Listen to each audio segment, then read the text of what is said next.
You're listening to the Let's Be Real podcast. Now, here's your host, Andy Hughes. Our guest right now is one of the most well-known people in the music industry. As a nationally recognized singer, songwriter, multi-platinum certified vocal coach, vocal producer, and Grammy-nominated music producer, she was inducted into the Georgia Music Hall of Fame in 2011. In addition, Billboard named her one of the top 100 women in the music business. She also has written 2 books and founded Jan Smith Studios, where she continues to work with top artists such as Justin Bieber, Drake, Usher, Rob Thomas, Shania Twain, the band Perry, Florida Georgia Line, and many more. We are so excited to welcome Mama Jan Smith to the Let's Be Real podcast. Mama Jan, thank you so much for taking time out of your busy day to talk to us. How are you doing today? Thanks, Andy. It's great to be with you guys. And again, thank you so much for your patience and the scheduling nightmare. We always play musical chairs trying to get things lined up. Yeah, you definitely have a busy schedule, and you obviously love music. You've worked with it for so long. When did that passion and love for music begin for you?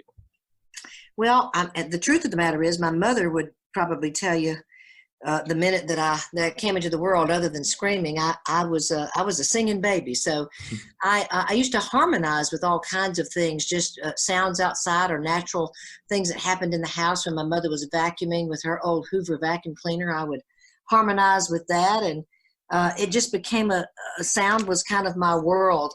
And growing up in Southern Baptist churches, I was introduced to good gospel singing and harmonies early on, and so it just became an imprint on my life. That's very interesting. And one quote that I love, sound and music is the only thing that can enter your mind without your permission. And I really started to think about that, and I thought, wow, that is true. I mean, that has to be just so awesome to, be able to do as much as you have in the music industry. So yeah, the actual quote is, music is the only thing that can enter your heart and your mind without your permission. And that I believe that that's why it's so incredibly important that we are more responsible for what we're creating, because it does move people. It does become the soundtrack of our lives, and it plays into our emotions, and it plays into our memory the way that nothing else can.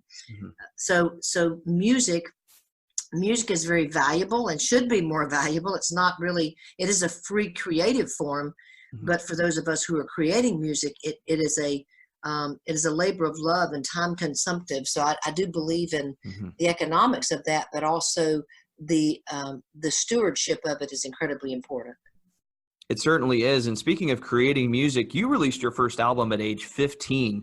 What mm-hmm. was that experience like, and what did you learn from that time period? So that was a long time ago. I'm 63 years old, and so when I say I cut my first EP album when I was 15, that was then, not now. So that mm-hmm. preceded a lot of the technology that we have available now. Yeah. It was a different kind of world then. You had to go to other studios. You couldn't have one on your laptop, and not everybody had, a studio in their basement. So it was really exciting going into the studio and learning about recording the old school way on 2-inch tape, and really having to lay out, piece by piece of what I had composed in my head, and doing the harmonies and background vocals. And I actually played bass on all of my first guitar and bass on my first album. So it was a learning process. It was like an incubator, I think, if you will, for what I have grown into becoming with production and having the availability of technology now. But that was then, and this is now. So making records is a different animal. It certainly is. And speaking of the technology, even, the ability to be discovered is a lot different now. I mean, you work with Justin Bieber. He was discovered on YouTube. From your perspective, that has to be very different right now as well compared to when you started. Yeah, because you have visibility instantly. You also have everybody else's input and criticism into what you're doing. Whereas, I would say it was more of an innocent time when I was coming up, because we didn't have the availability of PR. Mm-hmm. That was something that only, big artists and record companies could afford. Now PR is something as simple as, popping something out on Instagram on your phone. Yeah.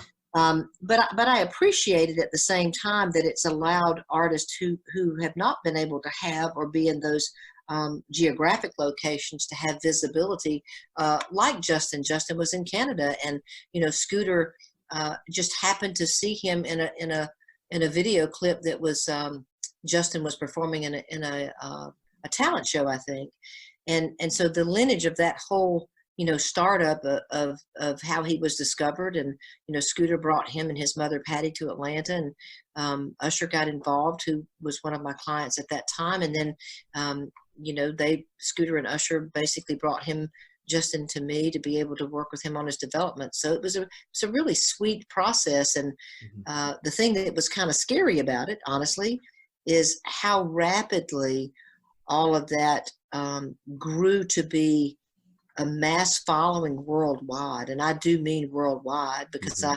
traveled with him to different countries during that tour. And it was amazing to see the reach that he had because of social media. That was a real eye-opening experience. Yeah, it's definitely a powerful tool for sure.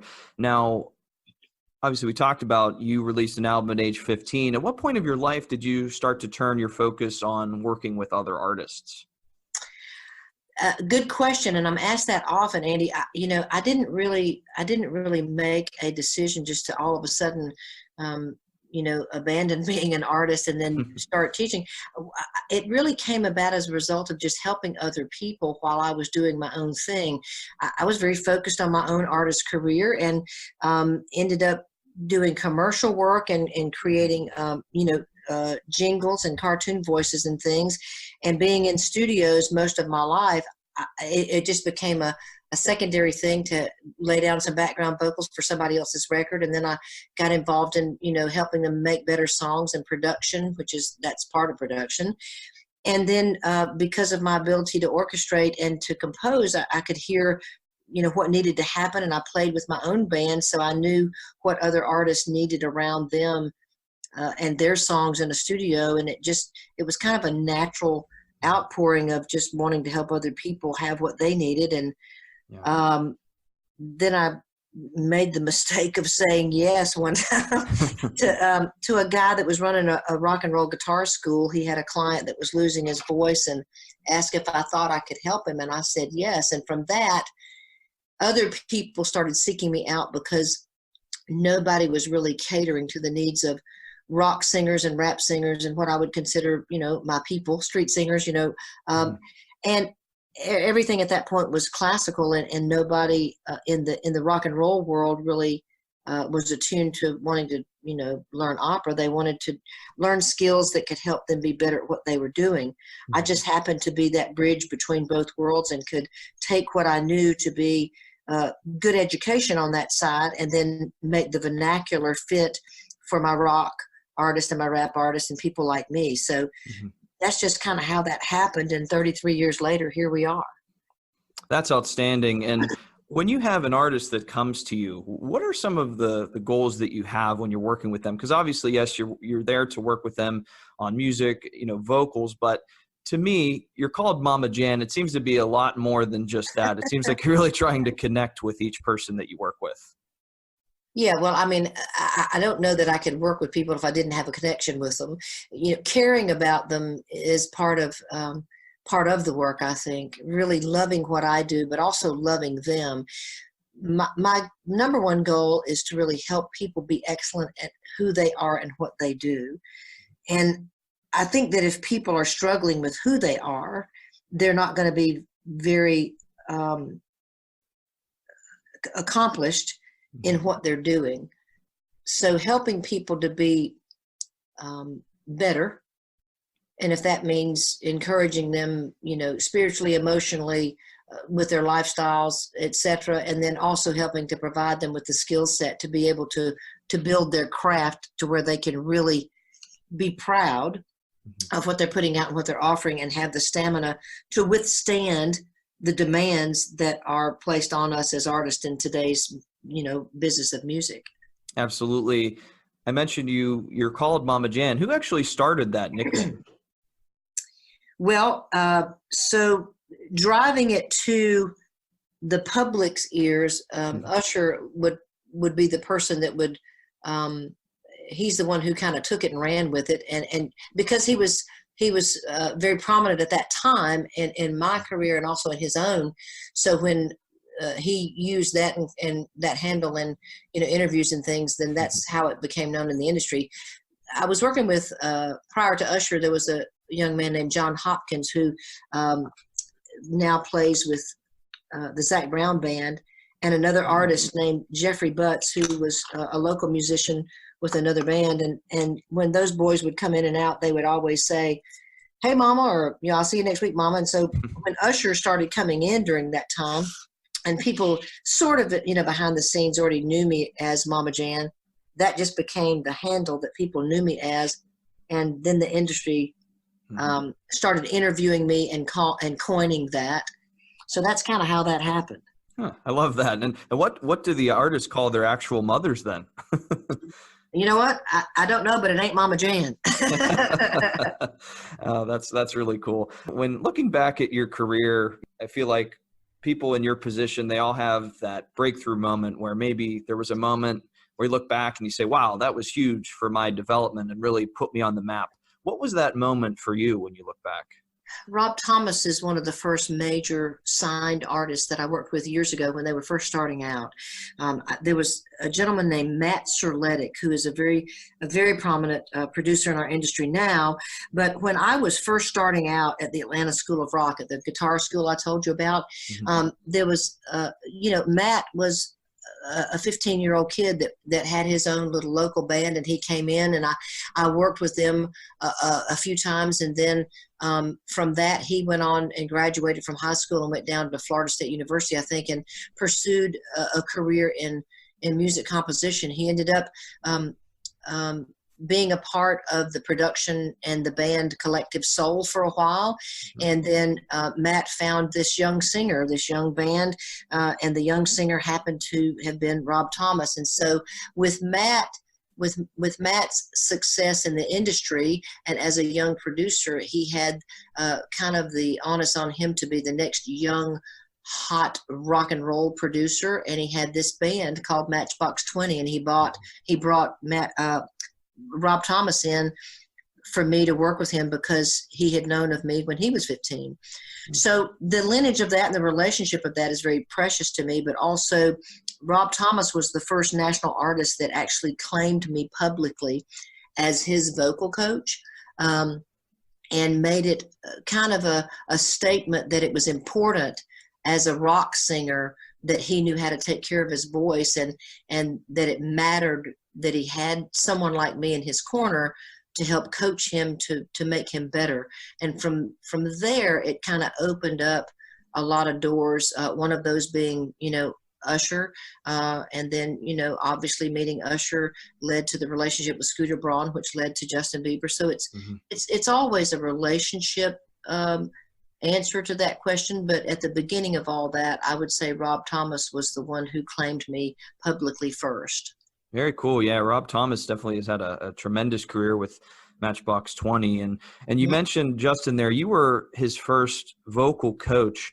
It has to be pretty cool to just see how much he's developed and how much he's grown into the star that he is today. I mean, as we're recording here, he is one of the top songs in the world right now. I mean, that has to be just so rewarding to not only see where he started, but where he is now and see that progress.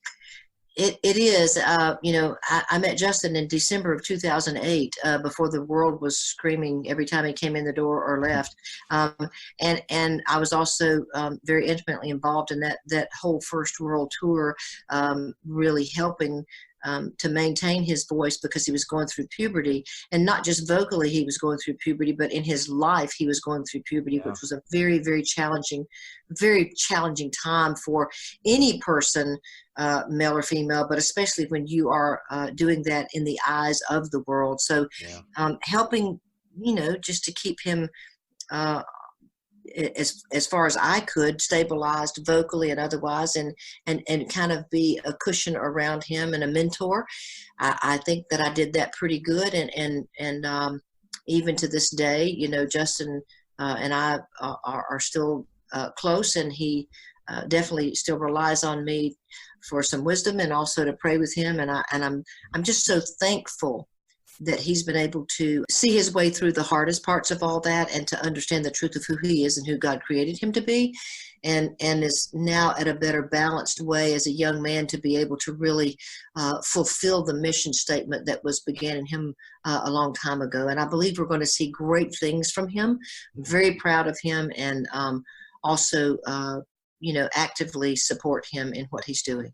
Yeah, and you answered one of my next questions was going to be, you're working with a young artist and they're growing up like that. That had to be a little bit of a challenge, just, puberty, not only with the voice, but also just everybody was kind of watching him grow up through social media and everything. It's more than a little bit of a challenge. Yeah. I think that it's very difficult, first of all, for people who are not in this industry to understand this industry. I think that's why so many people are,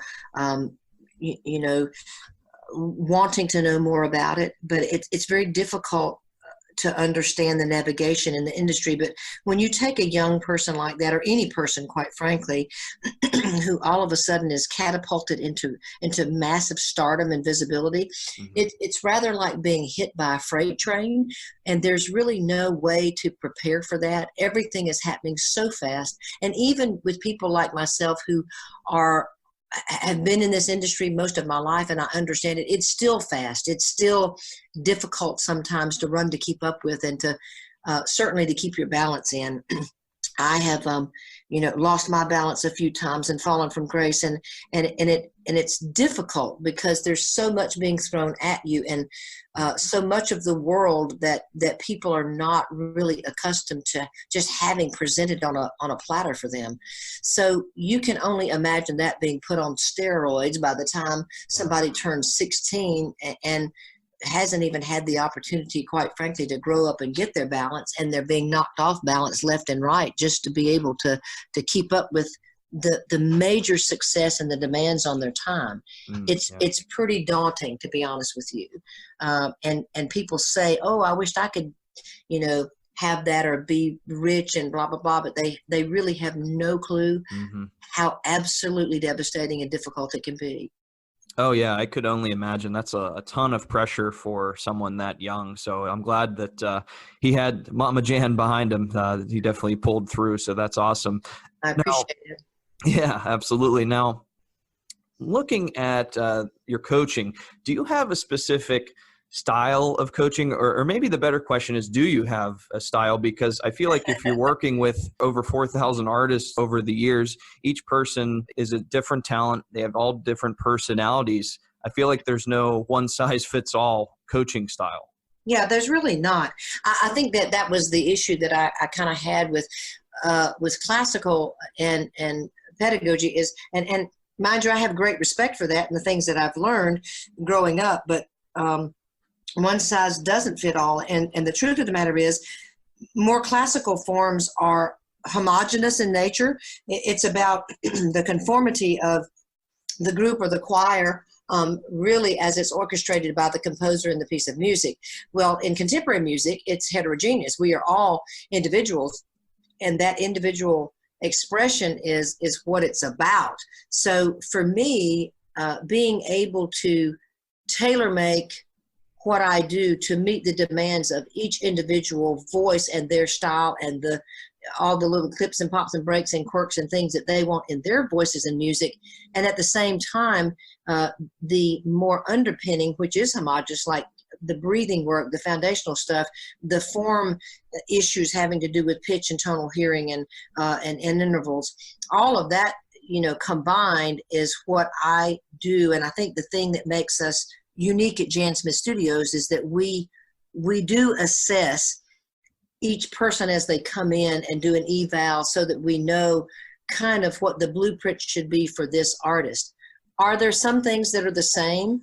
Absolutely. The approach may be the same, but then the vernacular of how that works out with that artist might be completely different. And making sure that we are aware of the differences and the individuality is what I believe helps us to make people better at what they're doing.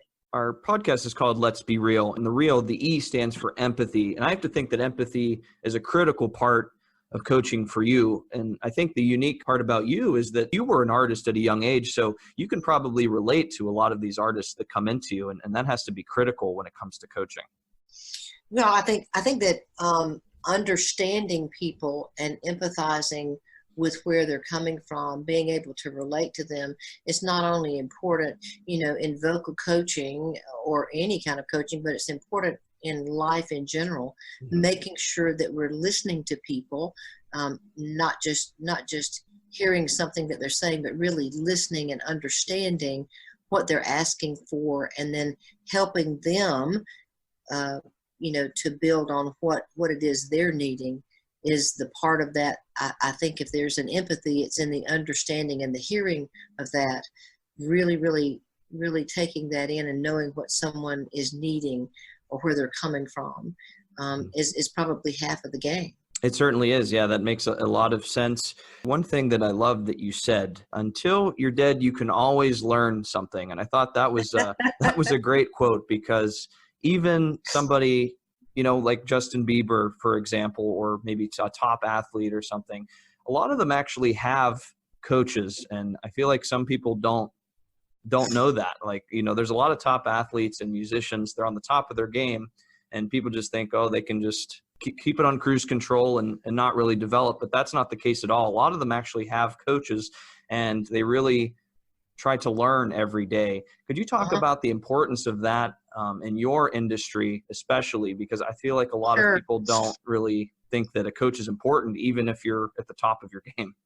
So I think that it's more critical when you're at the top of your game, and I'll use professional athletes as a good example. I always, pull LeBron James out of the hat and say, hey, to anybody who thinks that they don't need a vocal coach, it's like, well, does LeBron James have a coach? And everybody always says, well, yes. And then I look at him and say, why?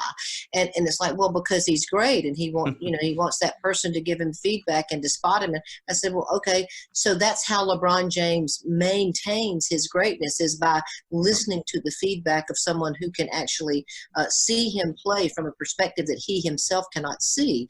Then why would a great vocal athlete not do the same? And what you notice is that those vocal athletes who are at the top of their game, and people in the industry, even producers, etc., they are the people who will open themselves up the most to be taught, to learn, to seek out wisdom so that they can better their skill set, because they're smart enough to know that they don't know everything. So I think that one of the things that I like to say to people is that I'm not just a vocal coach, I'm training vocal athletes, because it puts it on a different perspective, and people are able to understand it a little better. And then it makes my singers not feel like, oh, this is going to mess up who I am or how I sing. It's like, no, we're gonna actually enhance the whole process of you being you and make you excel. Yeah, that's really interesting. I mean, I totally agree, though. It makes a lot of sense to put it that way. As a vocal athlete, that really does change the perspective. Now, you've worked with over 4,000 artists now. What drives you to keep going every day? I think I heard you say that if you won the lottery today, you'd be back in the studio tomorrow. So first of all, I've probably in 33 years have worked with over 4,000 at this point, just me alone. And in the studio, we see 200 people a week. Wow. So if you do the math on that for 30 something years, it probably goes over that number. But regardless of that, I do say that if I won the lottery today, I'd be here tomorrow, because I am blessed beyond measure, Andy, to do what I do. First of all, God has just bless the work of my hands in ways that I could have never imagined. I couldn't have dreamed all this up. It's kind of nuts. And I'm grateful and very humbled by it, but also the fact that I get paid for being who I am. And I also get paid for helping other people. I don't know any greater luxury than that. So I'm very grateful and humbled by what I get to do every day to pour into others, and the fact that I'm sought after for my advice or wisdom on how to help people be excellent. Why wouldn't I want to come back here tomorrow? Why wouldn't I want to be doing what I'm doing? I love what I do. I love that. Yeah, you put that so well. You're getting paid to to do what you love, and that's really the goal in life. So it's amazing what you've been able to do. And in addition to the artists that you work with, I love that you also post a Q&A with Mama J video Mm-hmm. each week, answering questions from fans. That has to be pretty cool too. Not only are you working with artists, but you also have a platform to maybe help an artist of the future, or somebody that's just a fan. It's pretty great fun. That's something that I get to shoot every year, and we get a lot of questions, and also because we work with so many artists throughout the week, we're kind of aware of what people are asking for and needing. Mm-hmm. And so my good friend Mil Cannon, who I've been in the trenches with for many years, he's a professional filmmaker and cinematographer and photographer. He does a lot of great video work for artists like Carrie Underwood and Usher, etc. But we set up in my studio, and of course he provides the great lighting, and I have Mm-hmm. makeup artists. They make me look real good, but the bottom line is it's pretty fun to be able to just give those little we'll call them niblets of wisdom to help people along their way, and then to maybe encourage them to think about more ongoing types of instruction and help that they could seek out to make them better. But yeah, we have a great time with the Q&As with Mama J. Yeah, those are really fun to watch. Definitely check those out. Another thing too that you did was you decided to write a couple of books. What made you go into that direction? I'm sure that was a pretty cool process as well. Yeah, and I'm in the middle of another one. Oh, nice. My third one is going to be a little bit more about the chronology of my life as a vocal coach and some of the artists that I've worked with therein, with some vocal anecdotes. But the very first book that I wrote with my friend Ginger Emis Schlanger it was a beginner's kind of handbook. I had a lot of artists at that time that were kind of beginning rock band type of artists, and they just didn't know about equipment and booking gigs and basic vocal things. And so we did that one.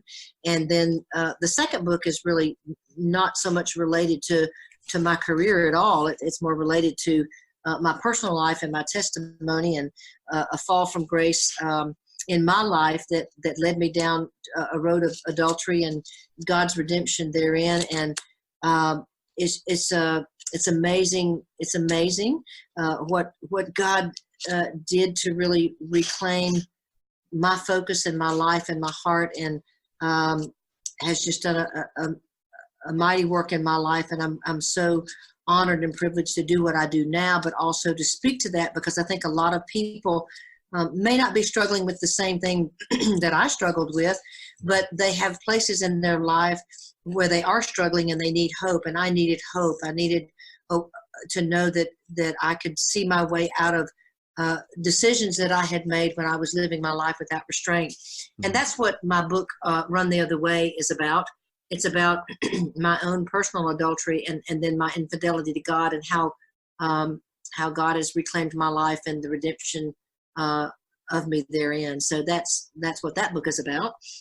And then the new book, I don't really know what the name of it's going to be yet. I think I may call it One Voice at a Time, but I'm not sure. I like that. That sounds like a good title. Thank You. You were talking about your journey. What would you say was your biggest challenge in your career, and what did you do to overcome that adversity? Well, I just mentioned, part of that, living your life without restraint can lead you into making some decisions sometimes that you might have not wanted to have made. But then the learning part that comes out of that, and the wisdom that you garner from making mistakes is not a bad thing. I think it's what you do with it after the fact that matters most. I believe that probably that was a big challenge for me, because it happened in the middle of my professional career with people I was making music with, and it was just very difficult. Emotionally, it was tearing me apart. Being able to stabilize my life, and then also to really recognize at the same time what God was doing to open other doors. And I do mean very specifically other doors, because my own performance career was the thing that I had always lived for. And I had to relinquish that. I had to recognize that that probably was not going to be the pivotal part of my life going forward, and that helping other people was. So for me to be able to shift gears, so to speak, from my own self-absorption and also my own self-driven career into allowing that work to happen to where I was helping other people and launching their careers, that was a hard pill to swallow. And I can't say that I came into this whole Mama Jan Smith Studios vocal coaching thing without kicking and screaming. I had a little bit of a moment there where I just kind of didn't want to admit that was the calling on my life. I'm 100%, resolved to that point now. I'm very happy and grateful and thrilled and all of that. But it was difficult. That was a turning point. Mm-hmm. Yeah, I could definitely understand that being a turning point for you and hard, because you were so focused on your own career. But it's amazing what you've been able to accomplish. I mean, when you have Usher go on a stage and say, behind every great artist is Mama Jan, that has to mean a lot to you. I will say it's a very humbling thing. And not even that artists like that, who Usher's always been so very gracious, and I love him as a human being and as an artist. I have utmost respect for him, and he's also been very gracious, and as have several other artists in thanking me publicly. But even just watching them walk on those stages, just being a part of their success and seeing them, knowing that I've had something to do with where they are now is such a great thing. And therein lies the appreciation for the work that I do, the accomplishment in it. I get to see that. I really get to experience that. And it's an amazing thing to watch and see and be a part of it. Yeah. Yeah, that's so cool. And, it's funny. I talked to former Disney executive Lee Cockrell on this podcast a little while ago, and he made the connection of leadership to a mother. When you think about your mother, they were always clear with you. They were always making sure you were doing the right thing, and there was plenty of clarity and discipline, and it all makes sense now. Mama Jan, it's clear. So it's just kind of funny. I definitely love my clients, and I also, I think the truth works. And it certainly works in life and works in business. And with my clients, I'm going to love them, but I'm also going to tell them the truth. If I think they suck, I'm going to tell them they suck. And okay, now if you suck, what can we do to make this better? And then really, be there with them to help guide them through that process so that they can be better and feel good about it. But to also be that person that they can rely on for the truth. I think that people in my industry, especially the ones who are more successful, lose perspective very quickly when everybody's telling you what they think you want to hear versus what you really need to hear. And so my artists know, even years later, I'll have some of them call me up and ask me for my opinion, because they know I don't need anything from them. I want them to know that what I need from them is their love and their respect, but I'm going to give them the truth, whether they like it or not, because that's more important to me. And I'm the one that has to live with myself after I, get off the telephone call. Yeah, I love that. I mean, you have to be real and respect them. And, if you're honest with them, eventually it's going to pay off, because if you just tell them what they want to hear, they may not really be able to develop it all. So I think that's really important that you're honest with them. So that's definitely great. Thank you. Yeah, absolutely. Now, where can everyone find more information about your books and your work that you're doing right now? The easiest thing to tell people is, if they Google me, M-A-M-A, Mama Jan, you'll find me. But Jan Smith Studios, or jansmith.com, is my website. And then you can find me on any social media platforms, Instagram, Twitter, whatever, Facebook. It's Mama Jan Music.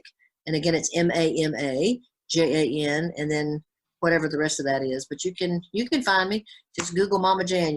You'll end up finding me. I've done that. Yeah, I've Googled you. There's a lot out there for sure.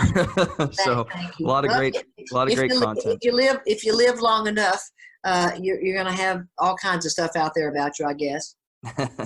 Maybe you'll get a lot of requests, people needing help with singing here at SAP. Who knows? That's awesome. That's awesome. We'll take it. Yeah. Mama Jan, I really enjoyed this. This was so much fun. I'm really looking forward to seeing all the impact you make in the year 2020. With you, the music world's always in good hands. So thank you so much again for joining us. We really appreciate it. Thank you, Andy. I appreciate it. It's been a pleasure to talk with you.